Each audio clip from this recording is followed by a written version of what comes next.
everyone, it's me, Sharnami, and welcome back to another episode of Deep Talk. Ayan, kung saan walang bawal, lahat totoo. Ayan, kasama natin ngayon wait lang, bago ka magsalita, for sure naman, kilala nyo na siya at nakasama ko na rin siya sa isang interview before, pero sa ibayo yun, di ba? Pero pakilala ka muna sa kanila. Yun. Hi guys, I'm RJ Pineda from... Okay lang, bawal na. Ikaw bahala. Hi guys, ulitin ko. Hi guys, my name is RJ Pineda from... Kakilala from Twitter, yan. Twitter? Moreno Karog po. Kilala ka nila as Moreno Karog. Bakit ba yun yung name? Kasi Moreno ako, tapos... Hindi halata, no? Joke lang. Hindi, tapos may book sa Machan. Iba yung karog yun, karagtong gano'n. Okay. Akala ko iba yung ibig sabihin. So, ikaw ay isang adult content creator. Yes. Kailan ka nagsimula? Nag-start ako January 5, 2021. Tanda mo yung date. Oo. 2021. Oo. Bakit? I mean, may nag-influence ba sa'yo? O saan mo nakita? Di ba nagmamasahe ako?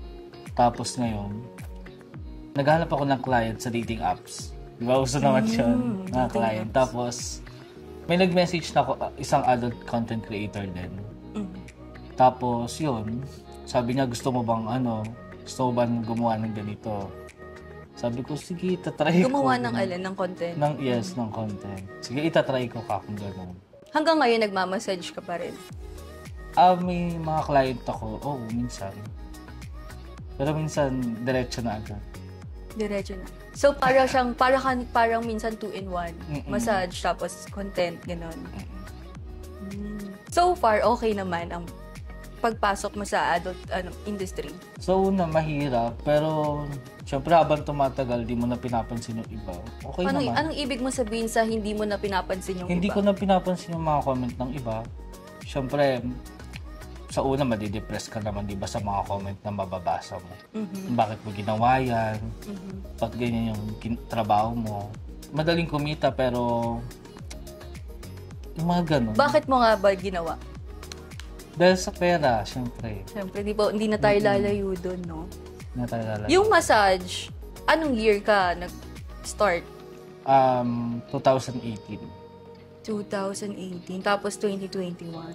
Grabe rin yung tinahak ng lindas mo, no? Bilang adult content creators, open ka makipag-collab sa ibang mga content creator, tama? Like, anong gender?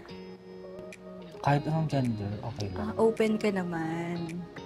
So, hindi naman sa what's your gender identity? Bye. Wala namang masama dun. Siyempre, kailangan natin sabihin sa kanila and be proud of kung sino ka. Ganun lang naman din yung sinasabi ko sa ibang tao rin. Kahit ako. Bye ka din. Secret. Secret. Sa mga susunod na episode pa yun. Pero, ikaw ba ay may karelasyon? Wala. So, sa pagiging adult content creator, ano yung parang pinaka-challenging na sa'yo? Yung mga nasa outdoor, ganun. Kasi minsan may nakahuli eh. Hindi, I mean, aside sa work, sa life, yung effect niya sa life. Ayun, kailangan malakas yung loob talaga. Pinaka-challenging yun. Kasi yung mental issue, yung mental health ko naapektuhan minsan. Nagkaka-anxiety, mahirap matulog, gano'n. Bakit? Siyempre, pagod-pagod eh. Pagod. Katawan mo yung nilulustay mo, di ba? Grabe yung term mo sa nilulustay. Pero alam ng family mo? Pinaalam ko. Pinaalam. So, ibig sabihin parang, sinabi mo talaga, hindi yung tipong parang pero nakita 1 month pa nilang nalaman. After mo ng Anong reaction nila? Sabi, mag-ipon akong pera. Yun. Tawa ka, nakakaipon ka naman. Oo. Nilalaro ko lang kasi yung sinasabi nila minsan eh. Parang ang sabi nila is, ba't ko daw ginagawa yun? Sabi ng family ko. Pinag-aral naman nila ako ng maayos. Ganon. Sabi ko, parang magaling ba ako dyan ginagawa? Nilalaro ko talaga. Ganon. Pag tinanong ka ng magaling ka ba talaga dyan, ano sagot mo? Hindi, okay lang para malaman din nila kung magaling ano ba. Sabi ko sakto lang. Kung ano yung nakikita nyo, yun lang ka. So, parang okay na. Tanggap ka nila. Mm-mm. Kung sino ka. Nice. So, eto paano mo pinapanatili ang confidence mo? For sure naman sa pagpasok natin sa adult industry, dapat syempre may confidence, may lakas ng loob. So, paano mo napapanatili yung ganong ano? Nananavigate ko kasi yung nakalaan ko sa ngayon. Feeling ko mas strong yung personality ko ngayon kaysa dati. Kasi mas gumagaling, mas sa mga comment lang, based lang sa mga sige. comment, mas gumagaling ako maggawa ng video, ganon. Ay, ang galing ng bago mong video, ang sarap panoorin. Mas So, mas nakaka-el, mga ganon. Mas tumataas lalo yung confidence mo sa sarili mo. Mm-mm. Well, sa totoo lang, yung karamihan din ng pumasok sa adult industry, ganun din yung sinasabi na na-appreciate nila yung mga comments, lalo na pag positive comments from sa fans nila. Nakakataas lalo ng sa sarili. And nakaka-motivate din, actually, gumawa ng mga content. Ganon ka rin. Mm-mm. Diba? So, napag-usapan na natin yung bash kanina. So, paano mo nahahandle? Sa araw-araw, for sure, meron, diba? Paano mo nahahandle yung mga bash, yung mga negative comments? Pinapabayaan ko na lang. Kasi tinanggap naman ako ng family ko eh. Pag tinanggap ka kasi ng family mo, parang hayaan mo na lang yung mga bash ng ibang tao eh. Kasi di naman nila ako pinapakain. Yun. Diba? Yung isa sa kasabihan ko sa sarili ko rin. Di naman nila ako binibigyan ng di ba? Binibigyan lang nila ako ng negative thought, di ba? So, pinapabayaan ko lang. Wapakels ka na gano'n. Oo. So, parang, ano yung mga tulad ng, parang, naapektuhan din ba ang mo? Ano bang term yun? Pagkalalaki, gano'n ba? Ego, gano'n. Hindi Kunyari, naman. ang liit naman, walang gano'n. Wala naman. Wala naman, ang swerte. Wala naman Ang swerte. Kasi sa iba, meron talaga. As in, parang, magkaiba daw kasi sa babae na adult content creator, okay lang. Pero pag sa lalaki daw, pag yung size na ang pinag-uusapan, sobrang nakaka-depressed. Ganon. Di ang swerte mo. Ikaw na, di ba? Pero naman, so far naman, nakita ko naman sa'yo na parang naman, positive naman ang mood mo. Nakita ko yung mga contents niya. Actually nga, meron kaming content niyan eh. Di ba? Bilang adult content creator, ano yung pinaka-nakakatuwa muna na naranasan mo? Bilang adult content creator. Siyempre yung magkapera. Yung magkapera, yung may nag-avail sa'yo ng mga videos mo, yung nakakatawa, di ba? May mag-hire sa'yo, tapos babayaran ka Mag-hire, sorry. Oo. Mag-hire na ipag-sex sa kanya. Okay. So, naggaganan ka rin. So, grabe, napaka-hustler mo naman pala. So, bilang bilang nasa industry, pera eh. Pera talaga. Pera. May mga times ba na kapag walang nag-a-avail sa'yo, sobrang nalulungkot ka? Oo. Kunwari sa maghapon, nakakalungkot yun, di ba? Yung walang mag-inquire, gano'n. Nakakalungkot. Anong sinasabi mo sa sarili mo pag gano'n? Yung Sabi ko baka baka nilalaan lang ako ni Lord. Hindi ko ka tumawa, okay lang yun. Sabi ko baka hindi lang ako nilalaspag. Grabe. Ganun, di ba? Sabi ko baka bukas meron na rin. Ayaw lang ako malaspag ngayong araw siguro. Parang sabi nila, hindi daw araw-araw Pasko. Hindi daw gano'n. Pero dapat, hanggat malakas ka rin daw, dito sa industry hanggat malakas ka, dapat parang boom ka lang, bira ka ng bira, tapos tsaka mag-ipon. Kasi may mga pausbong na bata na bago eh. So parang iniisip mo rin na maraming kakompetensya sa industry. Sobrang daming kakompetensya. Pero di ko naman sila iniisip na kakompetensya kasi may kanya-kanya naman tayong market, di ba? Ngayon, tandaan nyo yun, ang gigigil ako sa mga bashers dyan.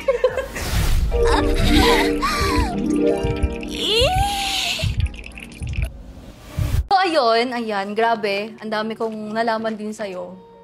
Kasi 'di ba nung nag-meet tayo, hindi ka naman makwento about your personal life din, yung mga insights mo about sobrang seryoso tayo ha. So, tayo ay alam mo spit or swallow? Hindi masyado. Ba't hindi mo alam yun? Dapat alam mo yung spit or swallow. Paalam mo. Ayan ha. Siyempre sa gagawin na, para maglalaro lang tayo dito. Pero, para siyang truth or dare. Magtatanong ako sa'yo, pag ayaw mong sagutin, swallow. Iinumin mo to. Siyempre pag spit, parang sasabihin mo yung totoo. Ganon. Okay. So, ikaw, pag nasagot ko, ikaw ang inam. Sige, game ako dyan. Diba? Sige, pag nasagot mo, ako ang iinom. Pero pag hindi mo, lasing ka sa akin. sige. Sinong kakasa dyan? Okay, unang tanong ha. Ano ang pinaka-unexpected na lugar na ginawa mo Like, sa content? sa ilog. Ilog? Oo. Ang galing naman. Ilan kayo doon? May taga-video kami, tapos, dalawa lang kami, pero may mga taga-video kami. Tapos, pagkatas ng video, sumali sila. Ganon, sumali sila. Parang, hindi kasi ako pag sa public kasi, hindi. So, parang napaka-adventurous mo pala. Ay, ikaw. Ano yung pinaka-ano? Ako naiinumin ko na. Parang lugi pala ako sa segment na to. Dapat hindi na to. Cheers. Cheers. Umanda ka sa akin mamaya. Umanda ka sa akin Hey. Okay.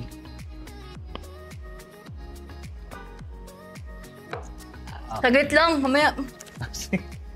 Nagka-crush ka na ba sa kapwa content Parang creator? inom ako dyan. Spit or swallow? Swallow. Bakit ayaw mo sabihin? Sige na. Kasi baka mapanood mo. Sige.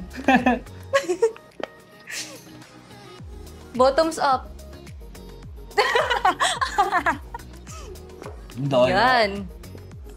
Parang iba tong ginagawa natin ngayon Okay, next. Spit or swallow? Sino ang pinaka-naughty na content creator na nakakolab mo?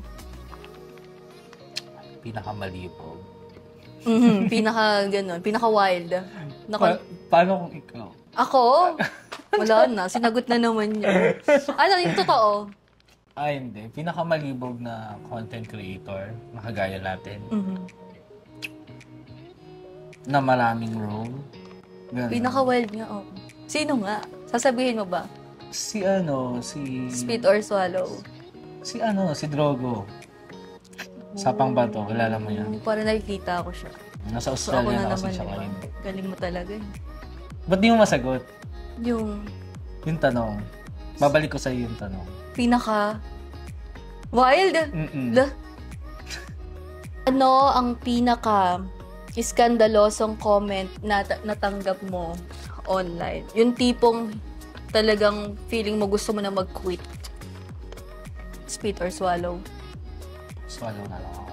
Ano kung sagutin yan?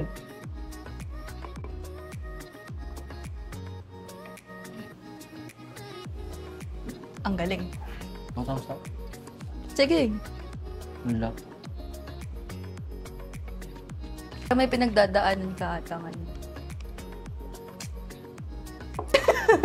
Okay, last na to ha. Sa Spit or Swallow. Kung papipiliin ka ng dream collab, sino ang gusto mong makatrabaho? International, local? Oo.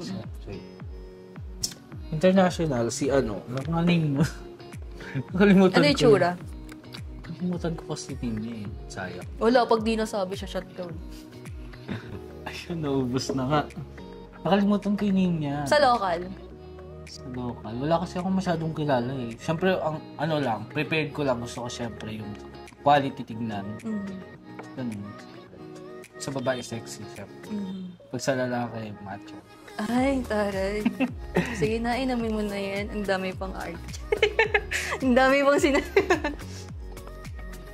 Pero grabe, sobrang iwas ng mga pangalan na malalaman ko rin yan soon.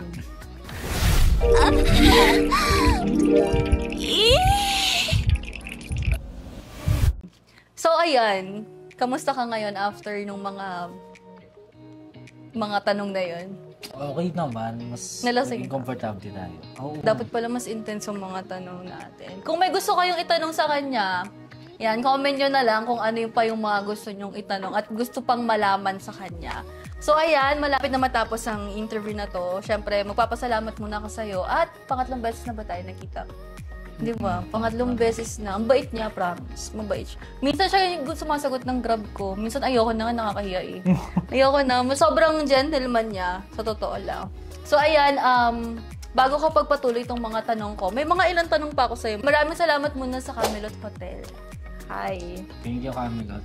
Ayan. Okay, eto na ha. Ano ang natutunan mo tungkol sa sarili mo mula sa trabaho mo? Marami. Natutunan?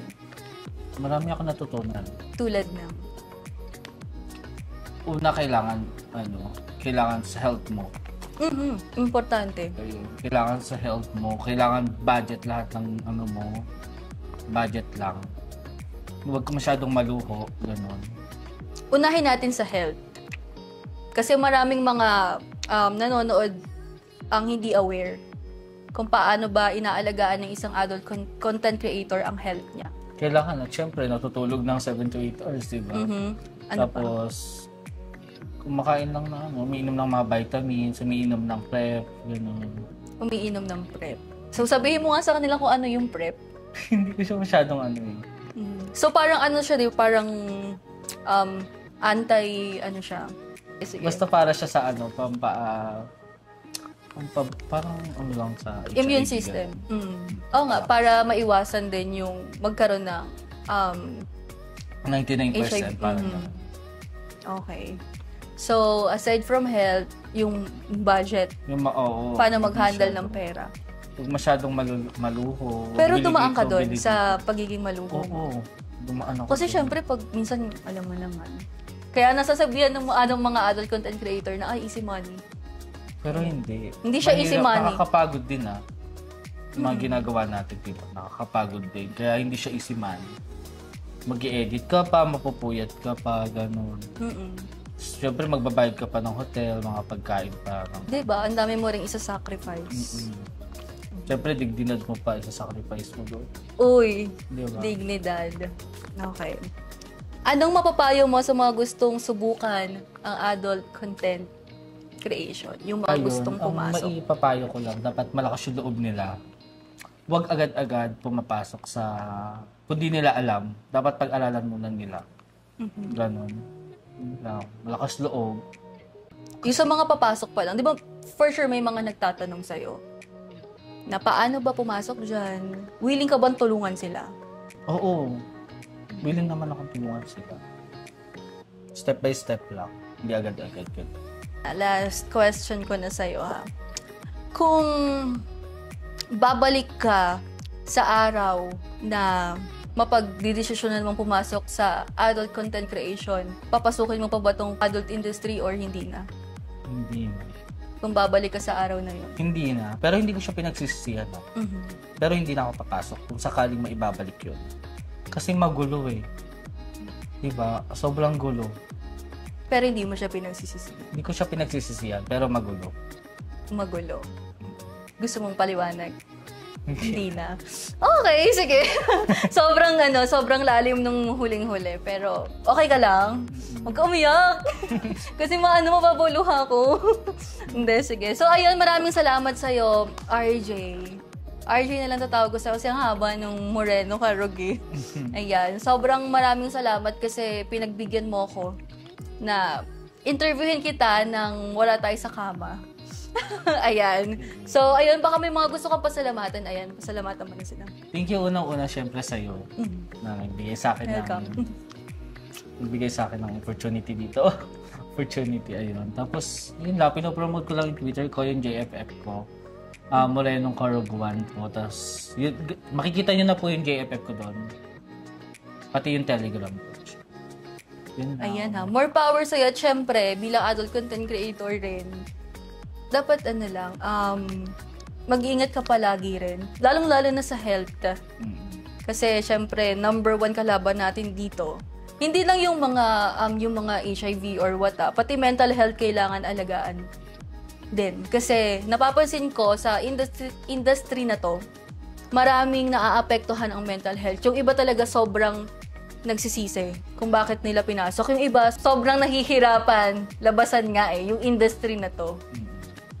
So, ang mapapayo ko lang din bago tayo matapos, ayan, kagaya ng sinabi ni RJ, pag-isipan nyo munang mabuti kung papasukin nyo ba tong industry na to or hindi. Kasi, totoo nga naman, nasa huli ang pagsisisi.